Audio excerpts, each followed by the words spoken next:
outros,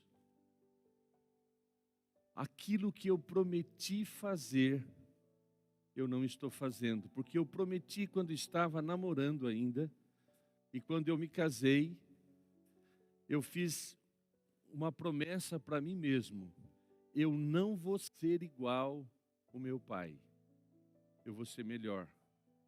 Passou-se os anos, e sem você perceber, você começou a repetir a história do seu pai. Para nós, como filhos, temos vários sentimentos. Poxa, meu pai, meu herói. Meu pai, um cara legal. Meu pai, um trabalhador. Meu pai, sem tempo para mim. Meu pai, corre o dia inteiro e eu não tenho o colo do meu pai. Quais são os sentimentos? Para alguns, eu já não tenho mais meu pai. Para outros, e eu conheci pessoas desse nível, eu não conheci meu pai. Eu lembro de um fato muito marcante na minha vida, quando um rapaz em lágrimas, ele estava ali num momento, nós estávamos num momento de oração, de ministração. Ele diz: Carlos, como posso eu perdoar quem não me conheceu? Como posso eu perdoar as pessoas que, no caso, a sua mãe tinha deixado ele numa lata de lixo?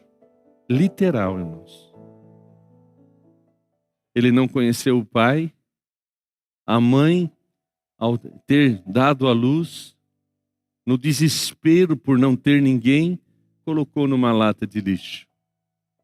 E ele foi criado por essa família que acolheu.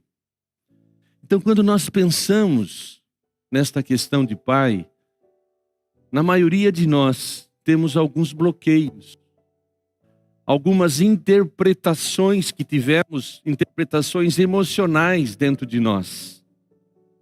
Por mais que o nosso pai tenha feito o melhor que pôde, porque ele deu o que tinha. Ele compartilhou o que ele tinha. Ele deu aquilo que podia dar, e você e eu damos aquilo que podemos, aquilo que temos.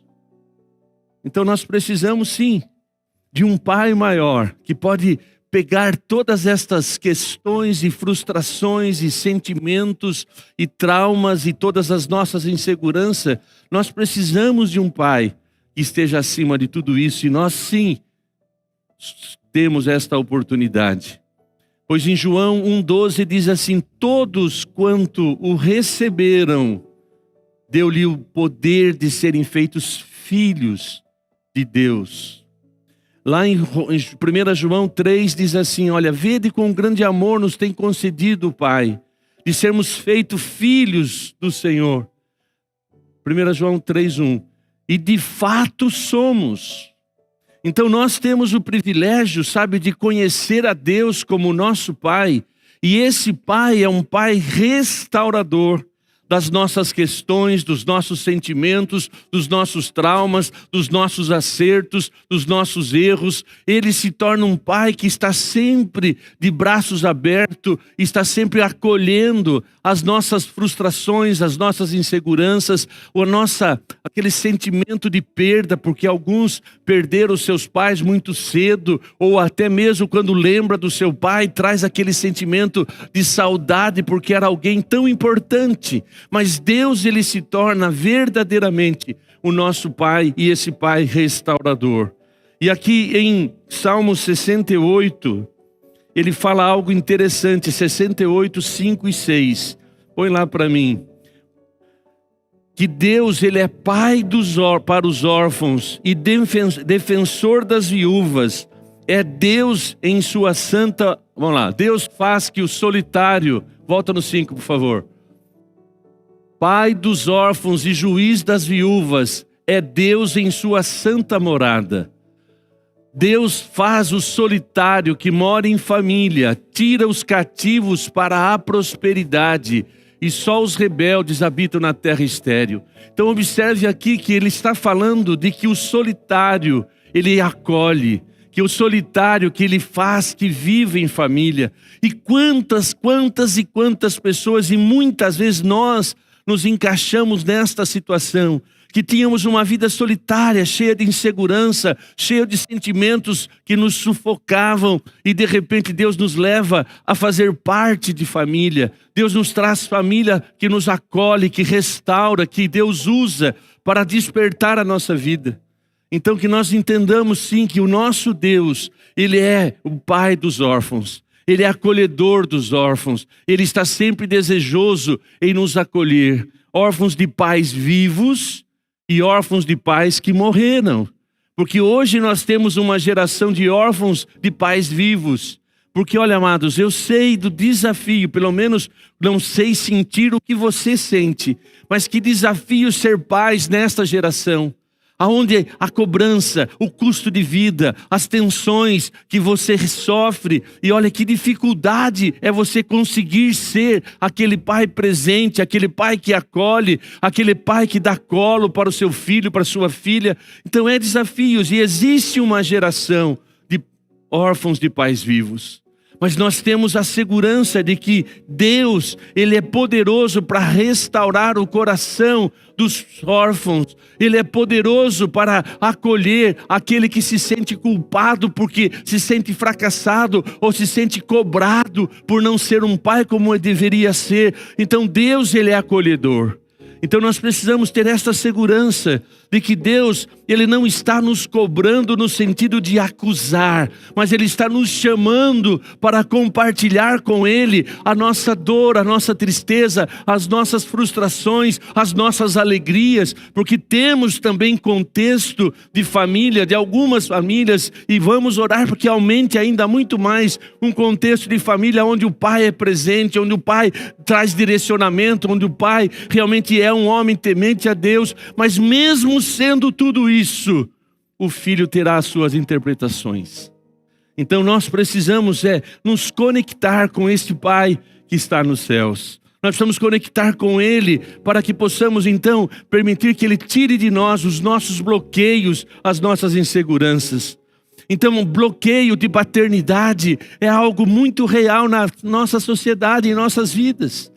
Quase todas as pessoas, se você observar os pregadores, tivemos aqui o Eric falando, aconteceu o que ele estava contando do que? Ele tinha um bloqueio seríssimo de paternidade, ele não chegou a testemunhar, mas citou, o seu pai era violento, a sua mãe, então ele viveu num contexto. Eu tive um contato com alguém em São Paulo de que ele tinha vontade de matar o seu pai, porque ele era violento, ele viu os seus 2 irmãos morrendo por, falta de alimento, porque o pai não se importava com eles como família. Então são traumas violentos. Mas nós temos as nossas pequenas inseguranças. Muitas vezes as nossas pequenas incertezas, e nós sentimos falta. Às vezes com um pai tão presente, mas a tendência emocional é nós termos interpretações do que recebemos. Então, na verdade, a definição de bloqueio é uma barreira emocional e espiritual que impede a pessoa de experimentar e confiar ou se relacionar plenamente como Deus, como Pai. Então, o bloqueio nos impede de termos essa intensidade com Deus. E é necessário, então, que a gente possa estar, sim, pedindo, investigando o que está dentro de nós. Nós precisamos, orar constantemente. Senhor, sonda o meu coração, sonda a minha vida. Olha para mim, Senhor, olha para o meu ser que está aqui. Quais são os meus sentimentos, quais são as minhas emoções, como eu penso em relação a esta questão de paternidade. Eu consigo, Senhor, chamar o Senhor como Pai? Eu consigo ter relacionamento com as pessoas sem que esses bloqueios me impeçam de ser livre? Então pode ser consciente ou inconsciente. Os nossos bloqueios, às vezes, na maioria dos casos, são inconscientes. Mas agora existe aquele que é consciente, que já é uma revolta consciente. Mas existem sentimentos que são inconscientes. Como esse caso desse rapaz que eu conheci em São Paulo, ele era consciente, a revolta dele, ele tinha como propósito matar o pai. Mas Deus resgatou em tempo. Então muitas vezes surge por feridas deixadas pela figura paterna, ou por ausência de referência saudável de paternidade. O bloqueio paterno, então, ele é uma consequência dos nossos relacionamentos com os nossos pais. E você lembra, estou aqui mexendo com você, para você estar vindo à sua mente a referência de pai que você tem. Eu já contei a minha história de hoje, eu não vou repeti-la, mas todos nós que estamos aqui, nós projetamos para Deus aquilo que nós aprendemos com o nosso pai. Então olha bem, em João 14:18, Jesus estava falando de que estava chegando a hora dele. E ele está dizendo, vamos lá, João 14. Não vos deixarei órfãos. Não vos deixarei órfãos. Quer dizer, Deus não vai deixar a gente. Ele cria oportunidade para que a gente possa romper. Não vos deixarei órfãos, mas voltarei para vós. E ele envia o Consolador, que é o Espírito Santo, que ele falou, olha, o Espírito Santo, ele vai consolar, ele vai restaurar o seu interior. O Espírito Santo vai trazer a paz que necessitamos. O Espírito Santo vai mudar a nossa história interior. Porque quando nós mudamos o nosso interior, nós vamos mudar o nosso exterior. Porque o coração alegre aformoseia o rosto, mas o coração abatido seca-se os ossos. Então Deus, o Evangelho traz para nós esta esperança e esta presença restauradora, e é real. Eu posso dizer com convicção que você e eu temos experimentado esta restauração na nossa vida. Então pensa bem, quando a imagem do nosso Pai humano é distorcida, a visão do Pai celestial também será. Então, se eu e você temos uma visão distorcida do pai daqui da terra, meu pai é muito bravo. Meu pai, ele é carinhoso, mas quando ele fica nervoso, você projeta para Deus. Meu pai, Deus, ele é carinhoso, mas se Deus é justiça. Se Deus ficar irado, de mim. Então começa a transferir distorções e começa a ter então um relacionamento com Deus Pai cheio de distorções. Então nós precisamos sim falar, Deus, eu quero ter intimidade contigo. Eu quero, Senhor amado, expressar gratidão a Ti. Eu me lembro muito bem de que a minha afetividade era bloqueada. Eu nunca fui um cara de carinhoso assim, mas Deus, através do Espírito Santo, e ao conhecer a Deus e ser restaurado, então eu consegui me expressar um pouco melhor. A própria Vera me cobrava, mas Carlos, por que você é assim? Eu falei, não sei, não é desculpa, mas é uma realidade. Por exemplo, era normal para nós, eu vou ter que repetir algumas coisas, desculpa, é a minha história. Então o que acontece? Nós não tínhamos tanta afetividade. Meu pai era honesto, minha mãe era honesta, trabalhadores, excessivo. No sentido, fomos criados em um bar, era um tal de subir, atender o balcão, descer, comia, voltava. Aniversário, eu não me lembro de ter comemorado. É evidente que é uma geração diferente. Mas de repente casei com uma descendente de italiana. Você sabe o que é isso? Quem já é descendente de italiano ou que já casou com alguma descendente? Poucos. Uma família super intensa no relacionamento. Sabe, que aquilo foi me influenciando. Lógico que eu melhorei muito. Melhorei ou não? Mais ou menos, né? Lógico que influencia. Você é formado por aqui onde você convive. E Deus usou esta situação na minha vida, e eu sou eternamente grato pela esposa que eu tenho. Porque ela de fato gerou em mim, Deus usou a vida dela para quê? Para deixar mais sensível. Ela começou a me dar roupinha chique, olha que chique, ó. Dá licença, dá um look aqui, ó. Então, quer dizer... Mas mudou, porque eu era o cara relaxado, irmão. Nem desodorante eu usava. Porque eu achava que o meu nome é Rosa, eu achava que o perfume estava no nome. Piadinha boa, né? Essa foi boa, né? Então tá bom, vamos lá continuar. Então o que acontece? Esta convivência começou a mudar. O que aconteceu? Eu conheci o Evangelho. Eu fui então enxertado também numa família, aonde tem seres humanos, mas tem o quê? Um aconchego do amor, sabe, inclusão. Sim, eu fui acolhido. E sabe como eu me chamavam na mocidade que eu me converti? O Carlão é chato. Eu era questionador daqueles. O meu irmão Roberto, ele que me levou para a igreja. Todo mundo, o Roberto é gente boa. Roberto é tranquilo. Na verdade, de repente, o Roberto arrumou uma namorada, casou, foi embora e ficou chato.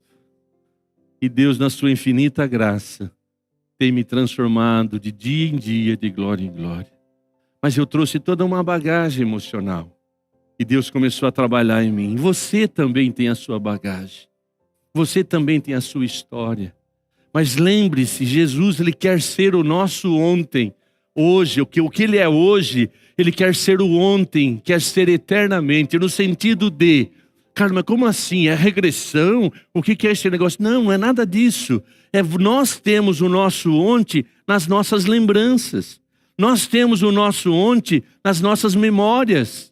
Mas esta restauração, que quando eu falo Jesus tem que estar no nosso ontem, é você orando, pedindo para que Deus restaure a sua história.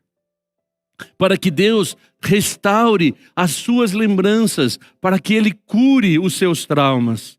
Então olha bem, como que esse bloqueio surge? A ausência do pai, morte, abandono, separação. A ausência do pai pode ocorrer de várias maneiras, mas entre elas, morte. A pessoa que perde alguém, há realmente um sentimento e o processo do luto, naquele momento do quê? Naquele instante de uma revolta natural do luto. Aquela frustração até chegar à aceitação é desafiadora. Também da mesma forma o abandono. Aquele abandono, aquele pai que foi embora, a separação, ou que não acolheu, você vai sempre ter um sentimento de rejeição profundo. Então lá, Salmo 27:10. Se seu pai e sua mãe te desampararem, eu, o Senhor, acolherei. Então Deus é Deus para restaurar esse sentimento de abandono, de rejeição. Paternidade abusiva, aquele pai que é violento. Eu sei que são poucos. Não, infelizmente, irmãos, quando você começa a conversar com as pessoas, você descobre que é tão presente este pai que bebe, que é drogado, que é violento, que são situações que outros que não bebem, não fumam, não tem vício, mas ele é explosivo porque dentro dele há questões não resolvidas. Então a paternidade abusiva, violência física, verbal, emocional. E aí tem uma exortação para os pais, Efésios 6:4, não irriteis os vossos filhos, quer dizer, não desenvolva a ira nos vossos filhos. Filhos, sejais sujeitos aos vossos pais, honra teu pai e tua mãe, mas pais, não desperte ira nos seus filhos. Então é um relacionamento que tem que ser desenvolvido com intensidade. Então nós precisamos entender, você na posição de filho, a responsabilidade nossa como filho é honrar pai e mãe, é você honrá-lo independente do que ele é. E se você aplica esse princípio de honrar, e para você honrar um pai que está sempre em defasagem, um pai que não consegue ser pai, o perdão te leva a honrá-lo. Você desenvolver esse espírito perdoador, então você honra no sentido de falar, Deus, eu quero realmente agradecer pelo pai. Mas, Carlos, como agradecer um pai que me abandonou? Senhor, eu sei que tudo isso, este abandono, me levou a te conhecer como pai. Então, Senhor, eu honro meu pai, eu perdoo este abandono, eu perdoo esta violência, eu perdoo esta reação ruim, mas eu quero tê-lo como meu pai restaurador. Paternidade passiva. Isso é sério. Você vai pedir algo para o seu pai, e se chega lá, pai, é o seguinte, assim, assim. Aí aquele pai com toda a classe, com toda a segurança, com toda a liderança que tem, como cabeça do lar, como sacerdote do lar. Pai, posso? Ele dá aquela olhada, vai falar com a sua mãe. Cara, mas se eu não fizer assim, aí eu apanho da esposa. Opa, então tá tudo errado. Mas voltando, a passividade, quando você não exerce a autoridade, e você tem que negociar com a sua esposa para que ela não te desautorize quando você falar e que você realmente também como marido não desautorize. Vocês têm que negociar antes. Porque quando há um desequilíbrio no lar, há uma disputa da mãe que quer ser boazinha e do pai que quer ser firme, ou vice-versa. Se tem uma mãe dominadora, o pai quer ser o queridinho. Ah, tudo bem, papai cuida de você. Não, tem que ter equilíbrio. Vocês, como pais, têm que sim negociar. E se tem que, debater, debate lá no quarto. Não discuta na frente do seu filho. Não, mas olha, pai, pode ir. Eu quero que ela vá. Não, mas olha, marido, mas ela não vai. E é um desequilíbrio total. Eu sei que estou exagerando no exemplo. Mas o que eu quero dizer, passividade do pai traz desequilíbrio. A passividade do marido traz desequilíbrio na família. O marido que é passivo, ele vai ter uma mulher violenta ou dominadora, porque falta harmonia. Então isso é importante. Nós precisamos de equilíbrio. E é fácil? Não, mas é possível. Outras questões que pode gerar esse trauma, esse bloqueio de paternidade, traumas. Traumas de você ver uma incoerência. Preste atenção agora. Você que já tem mais tempo de igreja, você que já, vive na igreja há algum tempo, seus filhos, escuta, vê o seu comportamento, o que você pensa da igreja, o que você pensa dos pastores, o que você pensa dos líderes.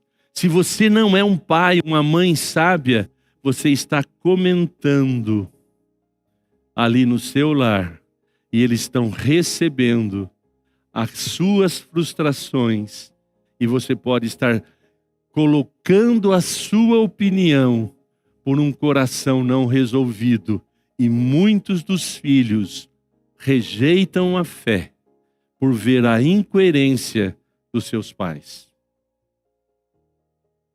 É sério, vou repetir, tá? Tome cuidado, você que é pai. Da mesma forma que você tem que conversar a sós com a sua esposa, com o seu marido ali para resolver uma questão, se acordar, cuidado com a conversa que você tem na mesa a respeito dos seus líderes. Porque os seus filhos, eles estão lendo o evangelho que você vive. Os seus filhos estão recebendo não só as suas palavras, mas o seu comportamento. Então nós temos responsabilidade de ser sim o sacerdote do lar e as questões espirituais possam ser tratado com equilíbrio na sua casa. Os seus filhos estão lendo e ouvindo o seu comportamento. As suas incoerências, eles estão recebendo.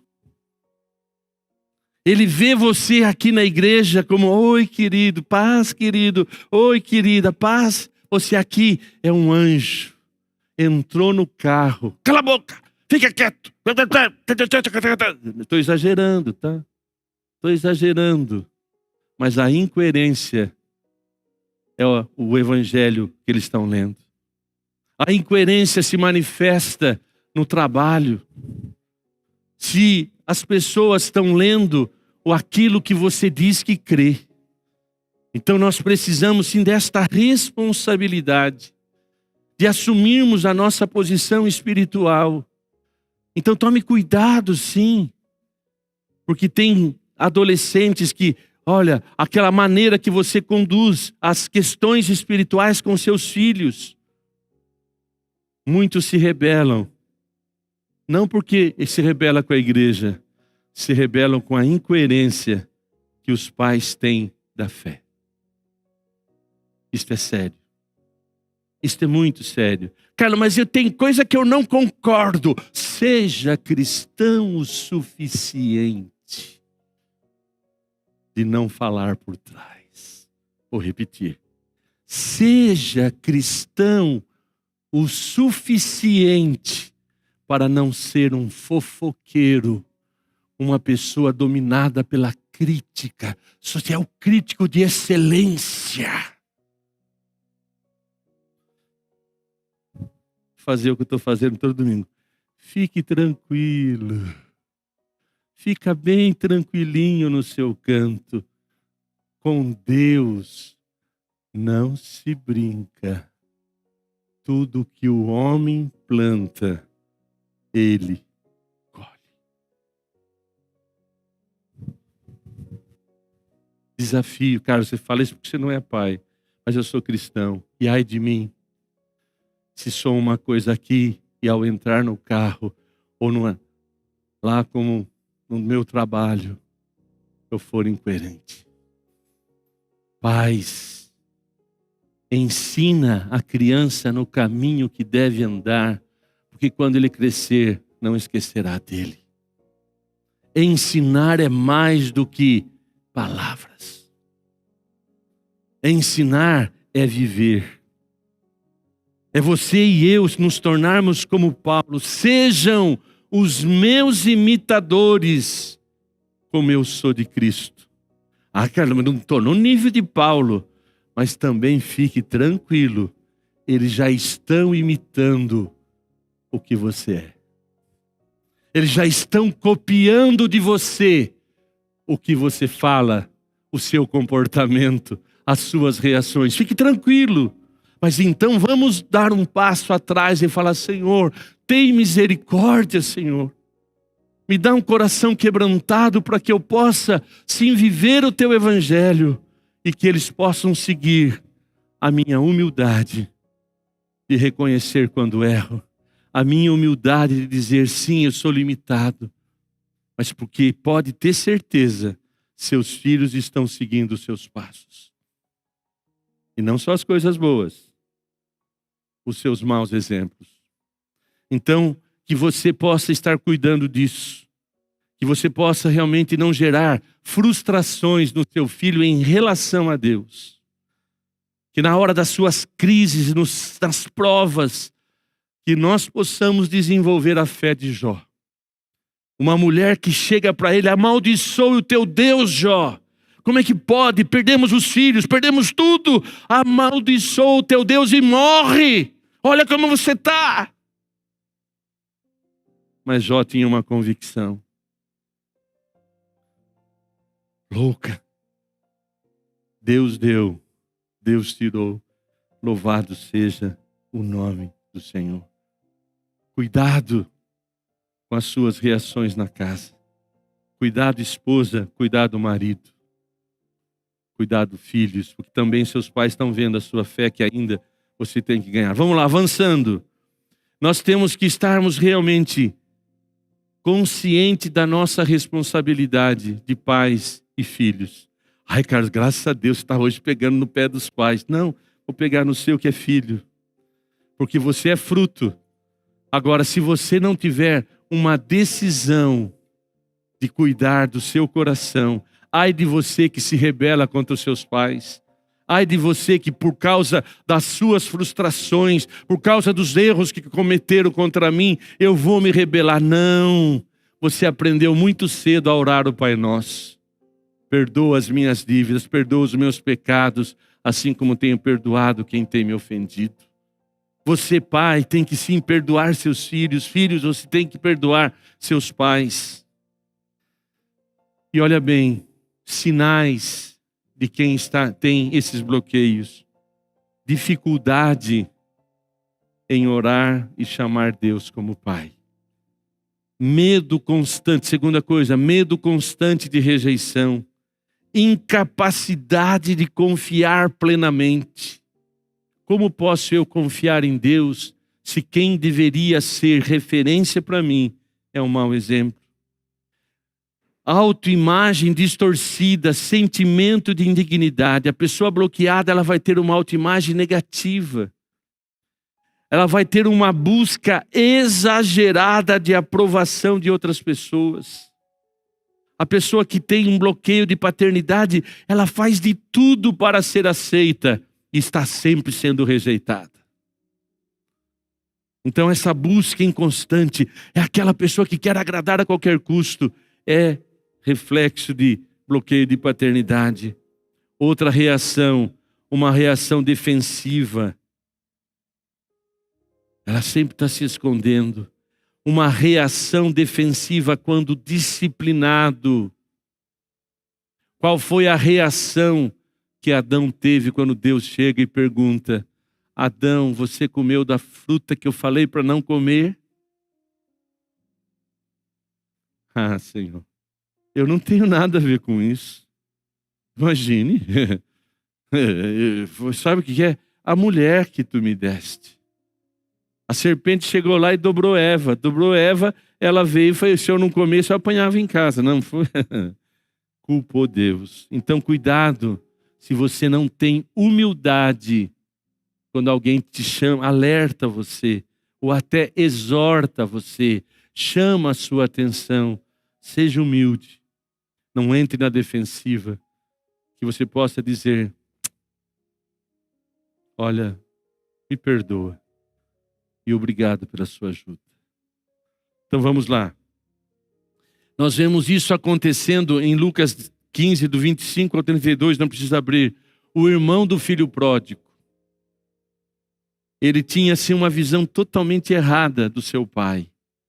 Quando ele vê a festa que o pai fez para o filho que voltou, ele diz: Senhor, eu estou aqui todo o tempo contigo, o Senhor nunca fez festa para mim. E o pai olha para ele com muita compaixão e diz: tudo que eu tenho é teu. Mas ele não sabia disso, porque estava bloqueado. As interpretações que ele tinha em relação ao seu pai, a imagem que ele desenvolveu, foi distorcida. João 8,36. Se pois o Filho vos libertar, verdadeiramente sereis livres. Carlos, como eu faço para vencer esse bloqueio? Primeira coisa, confesse a Deus, reconheça diante de Deus. Ore para que o Espírito Santo, sabe, vou aproveitar o livro, né? Investigue o seu interior através de mãos dadas com o Espírito Santo e ore: Senhor, sonda meu coração. Por que penso o que penso? Por que sinto o que eu sinto? Da onde veio esta crença? Da onde veio, sabe, essas reações? Por que reajo assim? Então sonda, reconheça, porque ele realmente... Tem um texto lindo aqui, em Lamentações 3:55. Lamentações de Jeremias 3:55. Clamei pelo teu nome, Senhor, das profundezas da cova. Tu ouviste o meu clamor. Não feches os teus ouvidos ao meu grito. Tu te aproximaste quando a ti clamei e disseste: não tenha medo. Deus sempre ouve o nosso clamor. Deus sempre ouve um coração quebrantado. Deus sempre ouve uma oração sincera. Mesmo que você esteja desfacelado, seja sincero. Reconheça, Senhor, como aquele pai daquele filho endemoniado. Senhor, pedi para os discípulos, eles nada puderam fazer. Se tu podes. E Jesus volta a pergunta: se eu posso, crê somente. Crê. Então, ele está dizendo: não temas. Outra coisa importante para ser curado: separe, ore. Fala: Senhor, me ajuda. Realmente restaura a minha mente. Que eu possa olhar para o Senhor conforme a tua palavra diz quem tu és. E, ó Deus, não permita que eu confunda ainda. Eu tenho que perdoar o meu pai, os erros do meu pai, para não transferir para Deus. Entender que Deus é perfeito em amor, mesmo que os homens falhem. Lá em Tiago 1,17 diz: Deus é Pai de luzes em quem não há variação ou sombra de mudança. Nós precisamos conhecer a Deus como Ele é. Receber cura e perdão, liberar perdão ao nosso Pai terrestre. Cara, mas meu pai é legal, mas se ele te feriu em alguma situação, perdoa. Lógico, irmão, tem pais maravilhosos. Tem pais que é um santo na igreja. Não, mas é verdade. Desculpa, eu vou terminar já, velho. Eu sei que todos nós que estamos aqui temos as nossas limitações.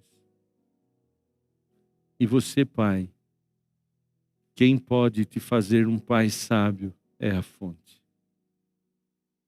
Corre para Deus, tenha intimidade com Deus. Deus vai te dar sabedoria. Deus vai te dar discernimento. Você não é dono dos seus filhos. Você é um gestor. Você é alguém que cuida.